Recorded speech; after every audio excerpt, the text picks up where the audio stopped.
agora. Band News na sua onda. Com Glenda Kozlowski e Carla Bigato.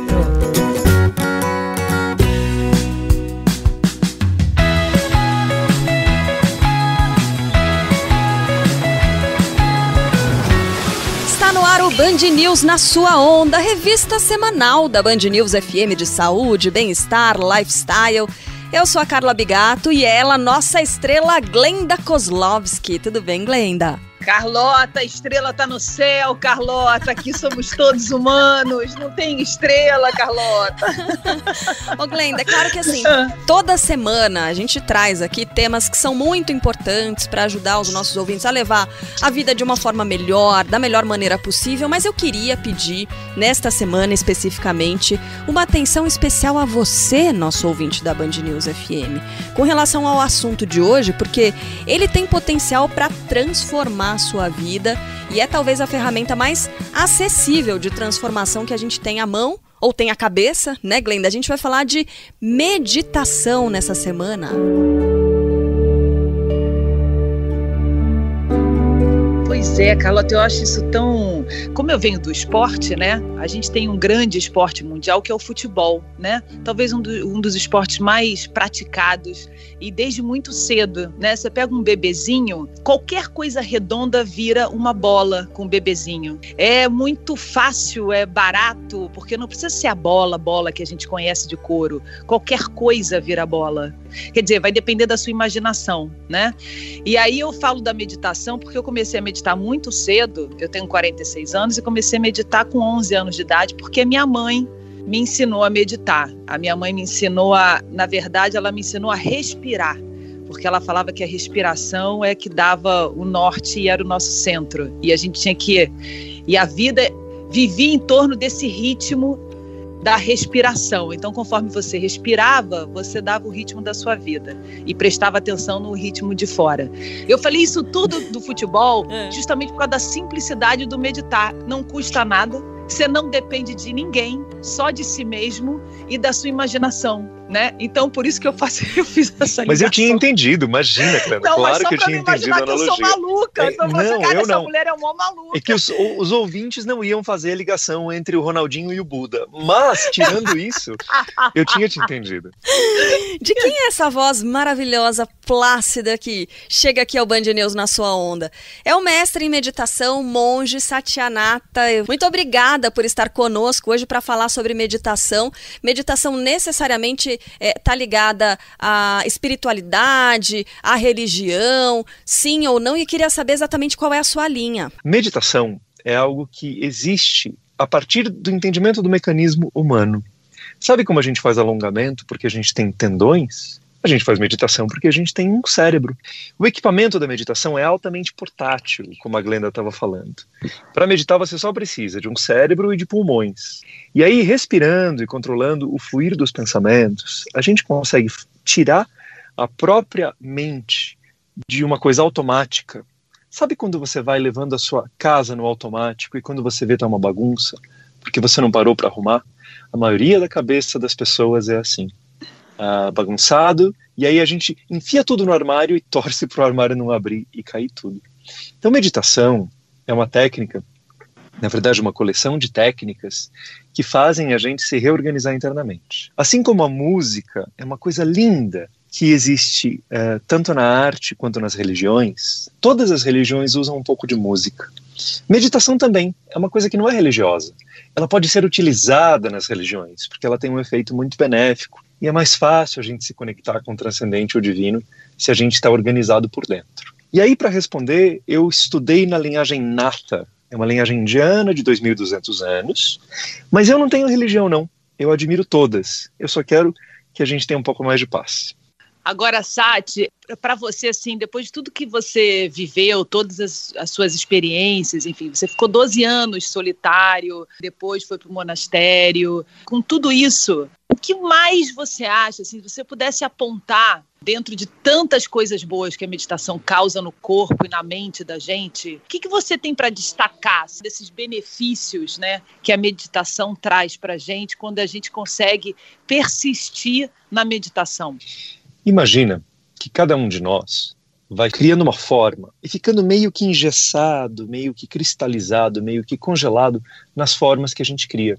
A gente, na verdade, não é as estruturas que a gente tem na vida. Você não é um filho, uma mãe apenas. Você é um potencial, você é uma consciência, você é uma energia. E enquanto a nossa mente vai ficando rígida e criando categorias, a alma, a nossa essência, a nossa luz, é de uma flexibilidade muito grande. Quanto mais você está preso nas formas, mais você fica cansado, aprisionado. Então, o que eu mais tirei da meditação é a libertação de, em vez de ter a minha energia cristalizada em 1000 tarefas, 1000 rótulos, 1000 estruturas da minha vida, eu sou apenas eu, nem mais, nem menos. E eu ponho a minha energia, meu amor e meu foco onde eu quiser. E aí eu ponho com o coração pleno. Essa liberdade que vem da meditação. Tem que haver um treinamento também para a mente, né? Para que a mente passe a obedecer essa nossa vontade, essa nossa intenção de expandir a alma, de criar esse autoconhecimento. Como é que faz para que a mente seja obediente? Então, mas a mente adora obedecer. Porque a gente tem uma parte da mente que é subconsciente. Olha que interessante. Ela adora obedecer. Sati, posso fazer um comentário aqui muito engraçado? Não, eu tô com uma pessoa aqui que é uma grande amiga minha, ela tá aqui do meu lado, escutando, né?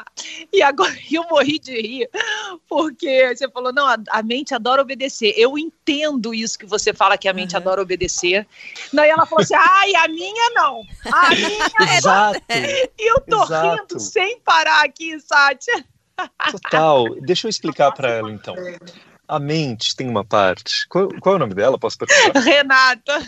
Oi, Renata. Oi, tudo bem? Tudo ótimo. Deixa eu te contar. Lá na Índia, eles falam que quando a gente começa a meditar, a nossa mente parece um macaco que está com fome, correndo atrás de mel, que foi picado por uma abelha e está possuído por um espírito aloprado. Quer dizer, a mente começa pulando para tudo que é lado.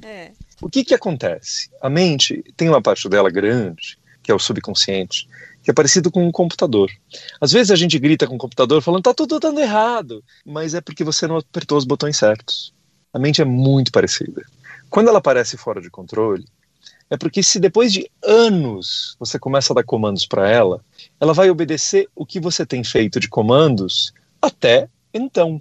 Então parece que ela está desobediente, mas ela não está. O que ela está obedecendo você quando você tinha 5 anos e alguém te falou assim, olha, cuidado, hein, não pode ofender ninguém. Aí a mente começou a entrar nesse paradigma. Aí quando você tinha, 17 anos, você teve uma raiva e achou que o mundo era injusto. E aí a mente está tentando confirmar aquilo para você, mostrando como o mundo é injusto. Tem outro momento que você teve alguma crise e você foi dando comandos para sua mente, cuidado, porque existe um grande perigo, cuidado, amar é proibido, cuidado, a paz é coisa de gente folgada, cuidado, você não pode confiar em você, cuidado. E como você deu milhares de comandos, inclusive conflitantes, que dão um curto-circuito na pobre da mente, quando você fala finalmente, tô aqui no retiro de meditação, pelo amor de Deus, mente, fica quieta, ela responde como alguém que ao longo de anos você deu um comando contrário. Então, olha que interessante. A mente da gente adora receber comandos, mas você tem que ter autoridade. Então, o que a gente precisa treinar para essa mente ir nos obedecendo é que você, como uma criança, você treina 1, 2, 3, 5 vezes. Dá um comando com toda certeza. Escolhe quem você é. E aí dá esse comando para a mente. E você vai ficar chocada de como a mente vai começar a te obedecer. Ela tá louca para nos obedecer. O problema é que as ordens que a gente dá são contraditórias e pior ainda, a gente deixa que outras pessoas deem ordens para nossa mente. As opiniões dos outros entram na gente. É isso. Sati, tô morrendo de rir, que a Renata tá assim, é isso. Mas porque a gente acha que a gente é boa, a gente coloca isso na mente, que a gente é uma pessoa do bem. Aí vem alguém do mal e fala, não, você não é essa pessoa amorosa que você... Aí acabou. Hoje temos uma participação especial aqui na sua onda. Deixa eu contar pra Rê, olha, a gente tem que andar pelo mundo como se a gente andasse com a neutralidade e você só guarda a opinião se realmente for sábia. Caso contrário, você olha como se você estivesse assistindo um documentário, assim, olha, a opinião dessa pessoa é que eu sou uma pessoa errada. Que fascinante. Não deixa entrar. Daqui a pouco tem mais Band News na sua onda, nessa semana falando de meditação.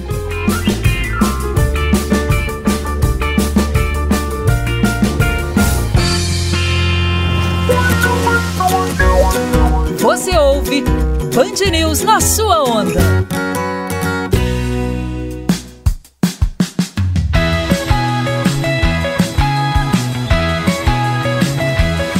Segundo bloco do Band News na sua onda, a gente daqui a pouco vai ouvir a voz da ciência com o médico Roberto Cardoso sobre os efeitos da meditação no corpo, mas ainda tem mais da participação do mestre e monge Satyanata. Agora, Sati, é muito bom sempre te escutar e é muito bom poder te acompanhar nas redes sociais. Olha, quem ainda não segue o Sati, tem que seguir, depois a gente coloca aqui o @. Outro dia, você até falou num post seu que eu achei super interessante, porque eu divido esse mesmo pensamento, é sobre o vazio. E eu passei por um momento muito difícil, Sati, na minha carreira, tem uns 3 anos, aí na minha carreira profissional, e que acaba mexendo no pessoal também, que era sair de um lugar onde eu trabalhava há 27 anos e tomar essa decisão, mas eu tinha que tomar essa decisão conscientemente, não porque eu estava querendo mudar ou porque, enfim, tinha que me reinventar, ou seja lá qual é a palavra que a gente pode buscar. Na verdade, eu queria me reencontrar em tapar esse vazio. Aí, quando eu comecei a perceber, eu comecei a procurar coisas, lugares para que pudessem tapar esse meu grande vazio que eu estava sentindo. Até um belo dia que eu sonhei com uma coisa e me veio na cabeça eu criança. E aí eu fui fazer essa viagem interna para descobrir onde é que eu podia me encontrar, o que eu estava sentindo saudade de mim mesma para completar esse vazio. E a meditação foi fundamental nesse período. E eu queria que você falasse um pouco sobre esse papel da meditação também no tapar esses vazios. Eu tive, Glenda, um período de falta de mim, uma saudade de mim. E eu não conseguia identificar isso no fim da minha adolescência, 20 e poucos anos. Eu achava que era falta de alguma coisa, porque a maioria dos nossos desejos, ela é na verdade um desejo de outra coisa, que aí a gente sana com isso, sabe? Às vezes a gente tem vontade de um abraço e troca por um sorvete, por falta. Exatamente. Né? Exatamente. Daquele afeto disponível. Às vezes a gente tem saudade de uma paz interna e a gente fala, eu preciso comprar um carro novo, ou eu preciso assistir uma série no Netflix. E essa troca é uma troca muito pobre, porque as coisas estão aí para serem desfrutadas, mas tem um segredo muito legal. A gente só aproveita mesmo qualquer situação, qualquer coisa que a gente esteja inserido, se parte da gente realmente está ali. Então, eu não sei se já aconteceu com vocês, mas se você lê uma página de um livro e você não estava presente, você tem que voltar para a página e ler de novo. Se você toma um sorvete e você estava com a cabeça em outro lugar, você não estava ali, você ingere as calorias, ganha o peso, as gordurinhas, e você nem aproveitou. E isso, num lado muito mais profundo, pode ser perguntado assim, eu estou aqui nisso que eu estou fazendo? Eu existo nesse casamento que eu estou casado? Eu existo nessa amizade do meu amigo? Eu existo aqui dentro ou eu não existo? Eu só venho aqui visitar, mas é uma coisa vazia. Esse vazio da ausência é quando você não está com você. E eu sofri muito com isso, por isso que eu fui para o monastério. O que a meditação me trouxe?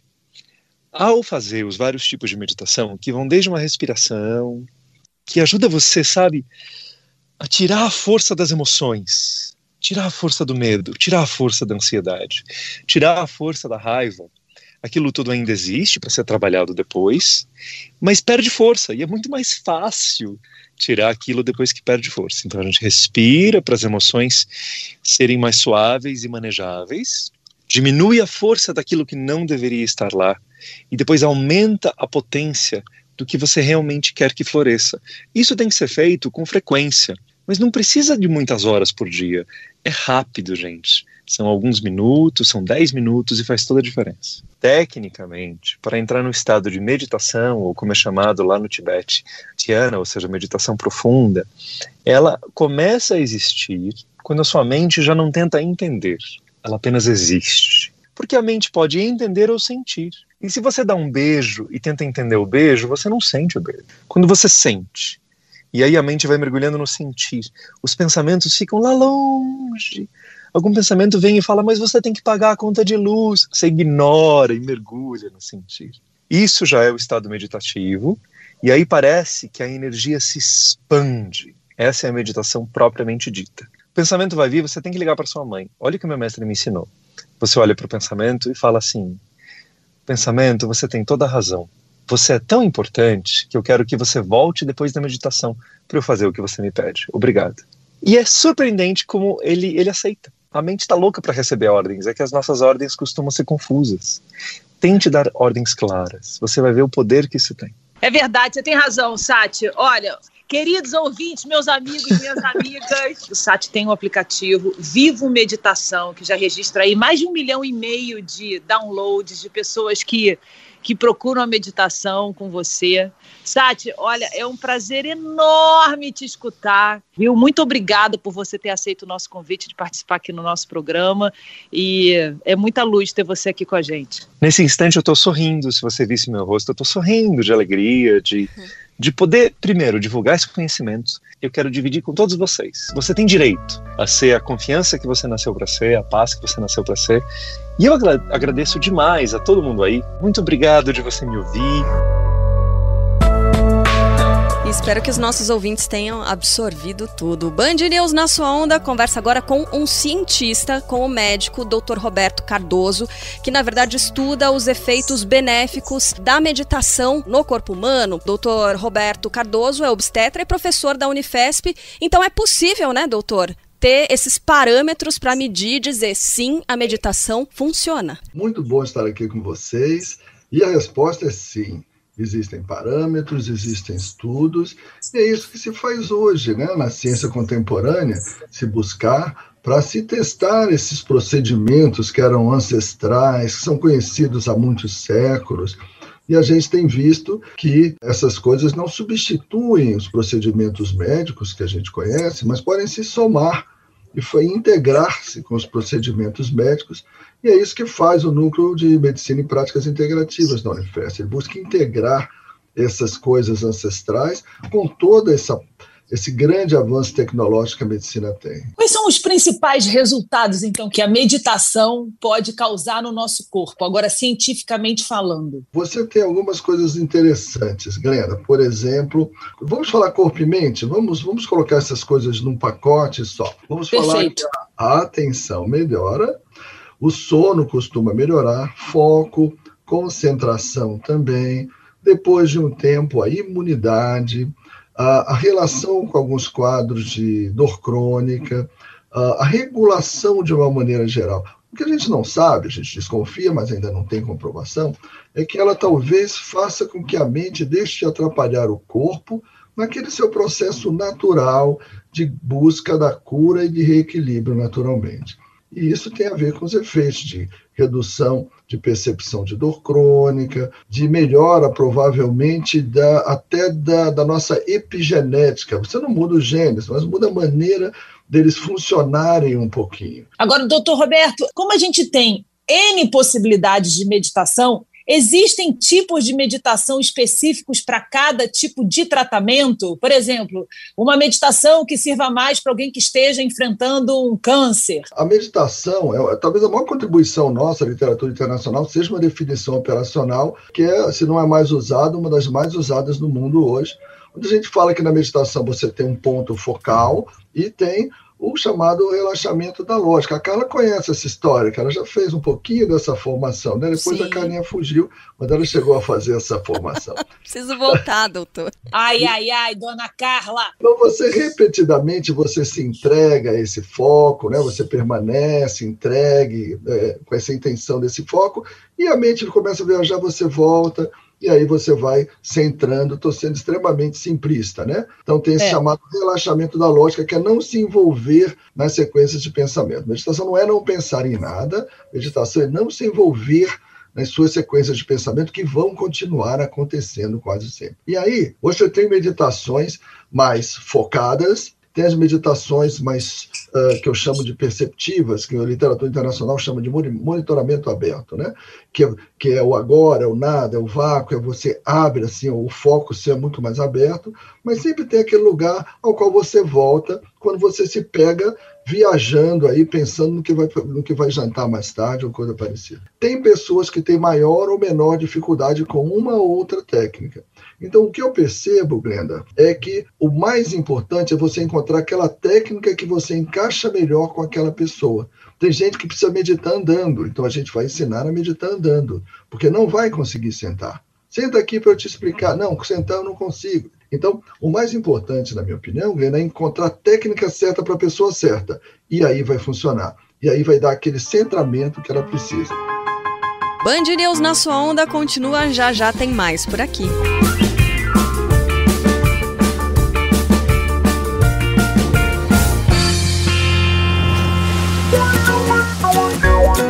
Você ouve Band News na sua onda.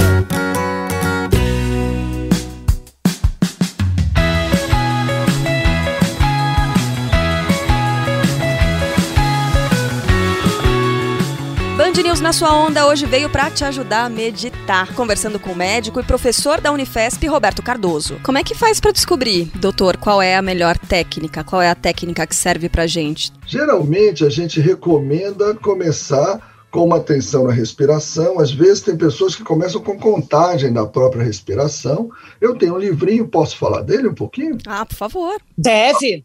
Eu tenho um livrinho chamado Medicina e Meditação, e esse livrinho ele fala sobre técnicas básicas, explica o que é meditação, e você começa com técnicas mais objetivas, focando na respiração, aprendendo a não viajar na sequência de pensamento, tendo alguns cuidados básicos, né? Como é que volta para a âncora na sequência de pensamentos, você não vai brigar, você vai voltar com gentileza. Como é que coisas legais que você imagina também são sequências de pensamento. Então, se você começar, ai, que lindo, que maravilhoso, eu sempre fui especial, isso também é sequência de pensamento. Você vai abandonar e voltar para a âncora. Essas coisas que a gente vai aos poucos aprendendo e tentando ensinar também. Para encaixar a técnica, eu acho que o instrutor ajuda muito. De uma maneira geral, minha sugestão é comece pelas técnicas mais objetivas, mais focadas, mais concretas, com respiração, até mesmo com contagem, se precisar, às vezes usando alguns sons, e depois evolua para as técnicas mais sutis. Agora se tem muito esses aplicativos de meditação, as meditações guiadas. Vale a pena começar com essas meditações guiadas e depois tirá-las e você seguir em carreira solo? Ou começar com essas meditações guiadas pode te fazer um pouco dependente sempre de alguém guiando a sua meditação e não deixando você se autodescobrir e se autotreinar, né, se autoeducar? Na nossa definição operacional de meditação, a Unifesp foi muito feliz nessa definição, porque a Agência de Qualidade de Pesquisa e Saúde dos Estados Unidos considerou como a mais adequada que eles conheceram para utilização médica, né, para utilização na área de saúde. E nessa definição operacional, nós entendemos que é uma técnica autoinduzida. Então, tem que existir uma técnica que alguém te ensine, ela precisa ser autoinduzida, precisa haver um foco e precisa haver o relaxamento da lógica, no envolvimento com a sequência de pensamento. Nisso que a gente entende como meditação, a gente dá sempre preferência àquelas autoinduzidas que você mesma faz, tá? Mas se você ficar entre não meditar ou fazer essas guiadas, vá para as guiadas. Há grandes grupos no mundo, importantes e respeitáveis grupos de meditação pelo mundo que utilizam técnicas guiadas e elas também funcionam. Muito embora a preferência do nosso grupo seja pela autoindução da técnica, pela autoaplicação, porque nós lutamos muito pela independência da pessoa. Eu tenho duas últimas perguntinhas. Primeira, quantas vezes por semana uma pessoa deve praticar meditação para conseguir perceber os benefícios, né? E tem um outro ponto que o senhor falou, doutor, que é o seguinte: quando a pessoa começa a meditar e de repente ela, ai meu Deus, nossa, não acredito, viajei, tô aqui, precisa voltar. As pessoas normalmente se maltratam, né, nesse momento. Como fazer para que isso fique mais leve, para que não haja uma frustração ali no meio da meditação? Para quem começa, eu sugiro fazer 15 a 20 minutos. Tem uma longa explicação para dar base a isso, que a gente não tem hoje o tempo suficiente para falar, mas seriam mínimo 15, máximo 20 minutos, mínimo 1, máximo 2 vezes ao dia. E vai fazer todo dia. Você vai meditar em termos de quantos dias por semana, mesmo a quantidade de dias que você escova o dente, se não quiser ficar banguela. É uma prática diária, uma malhação neuronal, tem toda uma neurofisiologia aí por trás disso, que mostra que essa malhação neuronal produz as mudanças que são tão faladas, né, há tantos séculos na meditação. Quando você não consegue meditar, quando vem um monte de pensamentos na cabeça, e você volta para a âncora, e vem um monte de pensamentos, e você volta de novo, e vem mais um monte de pensamentos, o nome disso é meditação. Isso é meditação. Não é isso. Meditar não é fazer com que o cérebro não produza pensamentos. Pulmões respiram, coração bate, cérebro produz pensamentos. A questão é você apenas perceber que existe um centro enquanto esses pensamentos estão acontecendo. Você não vai querer parar o furacão, você vai apenas perceber aquele centro do furacão, que é uma área tranquila dele, e a periferia vai continuar girando.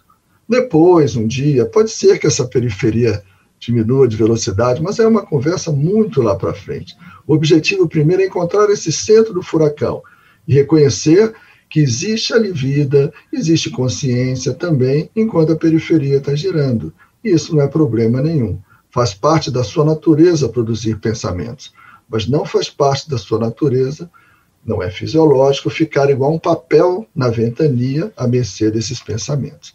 É isso que a meditação ensina, em poucas palavras. Olha, outra coisa que é importante, que eu acho legal, quem estiver escutando a gente, é que é normal a cabeça ficar pensando em coisas, né? Porque quando veio essa moda do mindfulness, né? Precisa tirar todo tipo de pensamento, a mente fica vazia, e as pessoas dizem, eu não consigo fazer isso. Aí a meditação virou quase que um buraco sem fundo, quase levando as pessoas para a depressão, porque não conseguem fazer o tal do mindfulness. A minha cabeça não para de pensar, eu não sei meditar. Ah, que desespero. Calma, gente. A cabeça pensa mesmo, né? O negócio é só você controlar esse pensamento e voltar para a base de novo. Volta para a base de novo. Adorei, Carlota. Definição olha, eu vou encher o seu saco para você voltar a meditar. Você não está entendendo. Tô sedentária até nisso, Glenda, mas eu vou voltar, prometo. Ô, doutor Roberto, então, para a gente encerrar, Glenda, eu vou pedir, não sei se eu posso pedir para que o senhor nos oriente com uma técnica agora, oriente o nosso ouvinte, algo bem rapidinho, assim, como é que a gente pode fazer, não? Eu vou falar, mas não vou guiar, ok? Tá bom. Por tudo que a gente conversou até agora, né? Tá bom.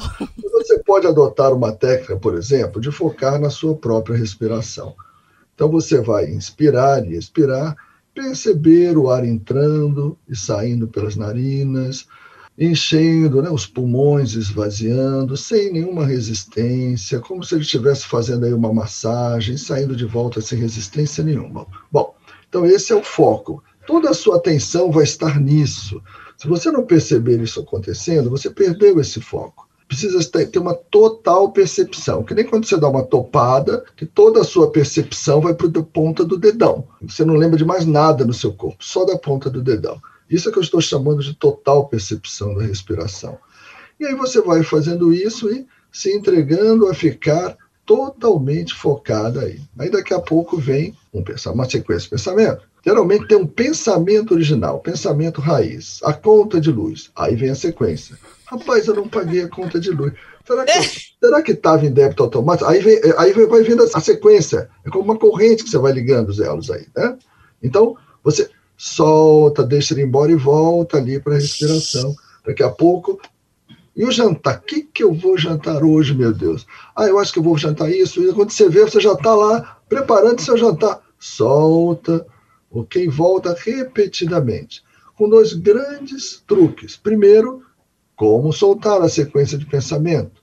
Como você já disse, com gentileza.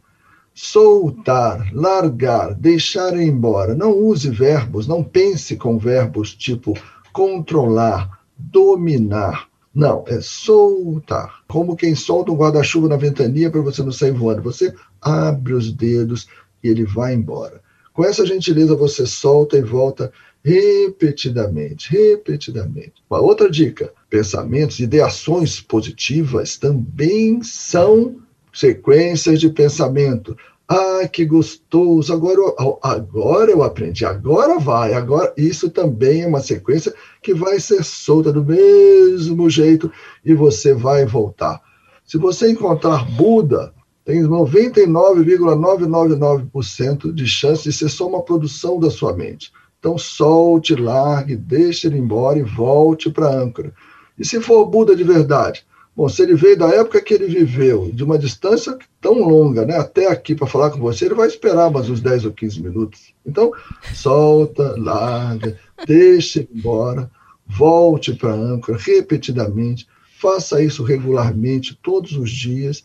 Essa técnica produz alterações cerebrais, porque áreas do cérebro relacionadas à lógica têm uma dificuldade grande de acompanhar esse movimento, e isso tende a fazer a queda de uma área cerebral lógica, que é principalmente o córtex pré-frontal. A função dele fica um pouquinho alterada, e se essa função alterar e você não viajar e nem cochilar, você permanecer consciente, aí você vai mudar o preceito de Descartes. Descartes falava, penso, logo existo. E você vai dizer, percebo que penso. Portanto, também existo fora da linha dos pensamentos. Aí muita coisa pode começar, de fato, a mudar.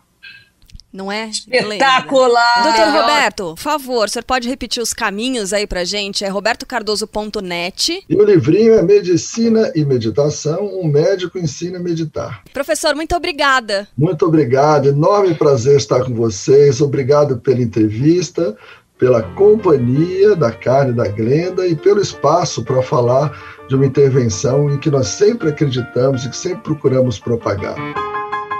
Na semana que vem tem mais Band News na sua onda por aqui.